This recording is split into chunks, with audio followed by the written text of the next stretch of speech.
Este año quiero hablaros bastante de Osamu Tezuka, de todo lo que vaya leyendo sobre este autor. Y qué mejor forma de empezar que por el principio, por sus primeras obras. En este caso, en el día de hoy, vengo a hablaros de la antología de Osamu Tezuka, que ha editado en España Planeta Cómic. Esta antología, este pedazo de tomo, este tochaco, recopila las primeras obras de Osamu Tezuka, del dios del manga. Aunque esto de primeras obras también hay que matizarlo un poco porque, aunque sí que son las primeras obras de Osamu Tezuka, hay ciertas obras que escribió también en esta época, incluso anteriores a algunas de las que están aquí recopiladas, que no se han incluido básicamente por dos motivos: o porque no existen hoy en día ya los originales con calidad suficiente para poder ser reimpresos, o porque no son obras que hayan tenido tanta repercusión como las que aquí se incluyen. Como decía, la antología de Osamu Tezuka recopila 4 de sus primeras obras. La Nueva Isla del Tesoro, que por mucho se considera la primera obra de Osamu Tezuka, aunque él mismo indica en una serie de comentarios que hay al final del libro que realmente no es su primera obra, aunque sí es quizá la que se hizo más popular, su primera obra más conocida, más famosa, que vendió cientos de miles de ejemplares. También se incluyen Lost World, Next World y Metrópolis. Estas tres, digamos que conforman lo que se viene a llamar la trilogía de los inicios de la ciencia ficción en el manga. Voy a haceros un breve resumen de cada una de estas historias, ¿vale? Tampoco quiero profundizar demasiado en cada una de ellas, prefiero que lo leáis vosotros mismos, y básicamente lo que busco es hablaros del conjunto. En La Nueva Isla del Tesoro es como digo, es una de las primeras obras de Osamu Tezuka, si no la primera en ser reconocida. Fue un exitazo en Japón y básicamente lo que nos cuenta es eso, es una especie de revisión de la historia de la Isla del Tesoro, en la que un niño se enrola en un barco que acaba siendo atacado por piratas, y el niño acaba llegando a una isla desierta en la que hay un tesoro y bueno, empieza a vivir ciertas aventuras en ese contexto, ¿no? Es una historia bastante sencilla, tanto por el desarrollo de la misma como por la propia estructura de las páginas. Como veréis, os voy a poner algunas imágenes. En esta obra las viñetas son muy sencillas, son viñetas muy simples. En cada página tenemos 3 o 4 viñetas que ocupan el ancho de la página, y de esa forma se va contando la historia. Esto era muy habitual en la época porque básicamente hasta que Osamu Tezuka, y algunos más, pero seguramente Tezuka sea el más relevante de todos ellos, llegó al mundo del manga y empezó a dibujar manga, las historias de los mangas se basaban en tiras cómicas, ¿vale? En lo que vienen siendo las tiras cómicas que aparecían en periódicos y demás, con lo cual su estructura, sus viñetas eran bastante sencillas, bastante simples, todas con un cariz muy humorístico, que eso es algo que también se mantiene en esta antología. Todas las obras tienen bastante sentido del humor, un humor muy de gag físico, ¿vale? De choques, de caídas, de ese tipo de cosas, ¿no? En La Nueva Isla del Tesoro pues lo podemos ver con total claridad, ¿no? Nos presenta una historia que se desarrolla de una forma muy sencilla, con unos personajes también bastante simples. No tenemos que olvidar que todas estas obras, todas las obras que se recopilan aquí, están enfocadas a un público infantil, son mangas para niños. Como dato curioso, comentaros que la versión de La Nueva Isla del Tesoro que se recopila en esta antología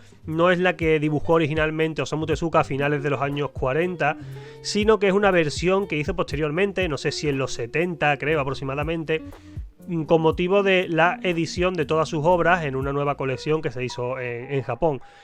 ¿Por qué redibujó esta historia? Pues bueno, al final del tomo lo comenta, que como decía antes, al final del tomo hay una especie de apéndice en la que hay ciertos comentarios del autor y del traductor, que creo que es Marc Bernabé, sobre las distintas obras, ¿no? Y en ese apartado pues él comenta que redibujó la Nueva Isla del Tesoro, primero porque los originales no estaban a su disposición, no estaban accesibles, no se podían encontrar esos originales para publicarlo, y en segundo lugar porque él no estaba demasiado conforme con la obra. Según comenta Tezuka al final, por exigencias del editor tuvo que hacer ciertos cambios que a él no le gustaban demasiado en la trama, y se vio obligado pues a eso, a hacer modificaciones, a suprimir ciertas partes. Entonces, en este caso, pues él redibujó la historia de La Nueva Isla del Tesoro, según comenta también, intentando ser lo más fiel posible a su estilo incluso de dibujo que tenía en aquel entonces, y añadiendo pues esos cambios que según él debía tener la historia original que no pudo tener en su momento por las exigencias del editor. En segundo lugar, la siguiente obra que tenemos es Lost World. Como decía, es una de estas obras con las que se inicia la trilogía de los inicios de la ciencia ficción en el manga. Son de las primeras obras que trataban temas de ciencia ficción, todo muy light, ¿vale? No os esperéis aquí una ciencia ficción profunda, como digo, son obras para niños. Básicamente, Lost World nos presenta una especie de historia de enredo en la que se llevan a cabo como diferentes líneas narrativas que se van sucediendo una detrás de otras a un ritmo muy frenético.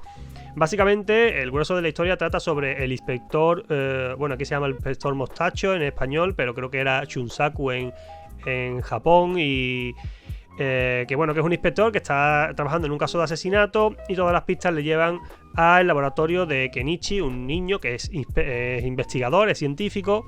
Trabaja, por ejemplo, en el cambio genético de los animales, los está intentando transformar en humanos, y todo esto, bueno, digamos que esta investigación también le ha llevado a descubrir que hay un planeta que se está acercando a la Tierra, creo que le llamaban el planeta Mamango, y digamos poner en marcha un proyecto para llegar a ese planeta e investigar pues todo lo que hay ahí, ¿no? Si hay habitantes, si hay algún tipo de fuente de energía diferente a la de la Tierra que se pueda utilizar.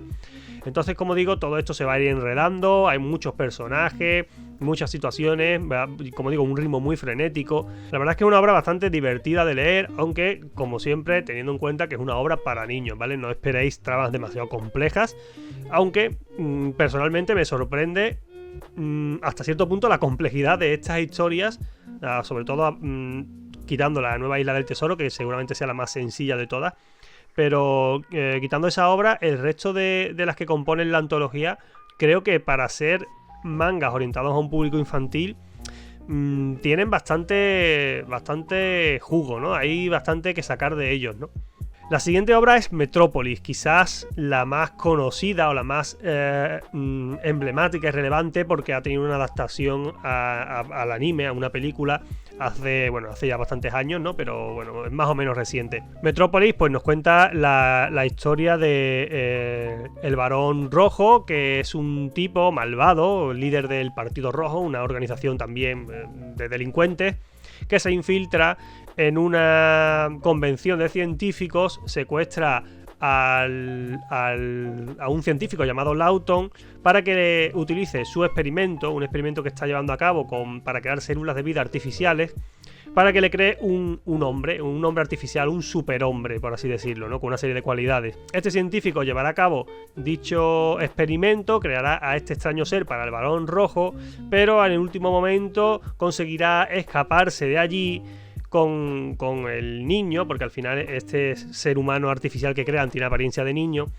y lo mantiene escondido durante un tiempo hasta que el Balón Rojo dé con él y todos los acontecimientos se precipiten. Metrópolis seguramente es el germen de Astro Boy, ¿vale? Michi, que es como se llama el ser humano artificial que crean en esa historia, tiene mucho de lo que sería Astro Boy, ¿no? Esas cualidades genéticamente superiores, la fuerza, capacidad de volar, etcétera, etcétera. Y aunque Metrópolis seguramente sea la más icónica de todas las que están aquí recopiladas, mi favorita de las 4 es Lost World, la última historia, y es mi preferida porque creo que es la más compleja de todas, como digo también teniendo en cuenta que sigue siendo una historia para niños, pero aquí hay como varias líneas argumentales, varias historias, varias tramas que se empiezan a rozar. Por un lado tenemos un conflicto bélico, por otro lado tenemos la aparición de unas criaturas que se han generado por la radiación de una determinada isla, y bueno, unas criaturas que tienen una serie de condiciones físicas especiales, pueden controlar la gravedad y además pues bueno, parece que tienen como una inteligencia súper desarrollada. Como digo, aquí hay varios, la historia se cuenta desde varios puntos que se van interconectando desde varios espacios diferentes, y me parece muy interesante esto en una obra de principios de los años 50. Y como decía también, todas estas obras son obras para niños, y lo recalco mucho porque no quiero que nadie se adentre en esta antología pensando que va a descubrir obras más cercanas a ese Tezuka más adulto, a ese Tezuka llamado oscuro, que ha hecho obras como Ayako, como Oda Kirihito, Adol, etc. Este es el Tezuka de los inicios y aún tiene mucho que pulir en su estilo. De hecho, como decía, al final viene un apéndice con comentarios del propio Tezuka y la sensación que me ha dado es que está como constantemente justificándose, ¿no? Como casi pidiendo disculpas porque estas primeras obras no sean tan buenas o tan redondas como esas obras posteriores que él llevó a cabo, ¿no? Siempre encuentras excusas, lees excusas en esos comentarios del tipo: el editor me exigía esto, el editor me exigía esto otro, como el manga estaba orientado a los niños tuve que hacerlo de esta forma pero yo lo hubiera hecho de esta otra. Ya digo, no sé si es de verdad así o son más bien justificaciones de un autor que no se siente del todo cómodo con esas primeras obras, ¿no? Y aunque sean obras para niños, aunque sean obras orientadas al público infantil, una cosa que también me llama la atención es que casi todas, por no decir todas, tienen un final bastante agridulce, a veces incluso trágico, que no se corresponde a lo que esperaríamos en una obra para niños, ¿no? No hay un happy ending como nos podríamos esperar. De hecho, el propio Tezuka también dice en estos comentarios que no se vendían algunas de estas obras como manga. De hecho decían: esto no es un manga en la portada, para que los niños o los que compraban estas historias no lo confundieran con esos otros mangas cómicos, de tiras cómicas y un contenido más desenfadado, ¿no? Sobre la edición, ¿qué deciros? Pues tapa dura, más de 900 páginas, recopila las cuatro historias en un formato bastante grandecito que se lee bastante bien. Incluye este apéndice al final con comentarios de Osamu Tezuka de cada una de las obras y del traductor. Y también incluye una especie de digamos, le llaman el diario de mi debut, ¿vale? Y básicamente son como anotaciones de, bueno, los días, semanas, meses previos al debut de Osamu Tezuka como mangaka, ¿no? Como digo, es una edición bastante chula, pero aquí es donde viene la pregunta. ¿Es buena edición, o sea, es buena esta antología para iniciarse en Osamu Tezuka si no he leído nada de él? Pues mi respuesta es que no, ¿vale? No te recomiendo que empieces a leer Tezuka por esta antología. Básicamente por lo que he dicho, ¿no? Son las primeras obras del autor. Son obras muy infantiles y obras en las que todavía tenía mucho que pulir. Hay cosas muy interesantes que si ya has leído otras cosas de Tezuka posteriores, yo creo que te va a gustar verlas, ¿no? Aquí reflejadas.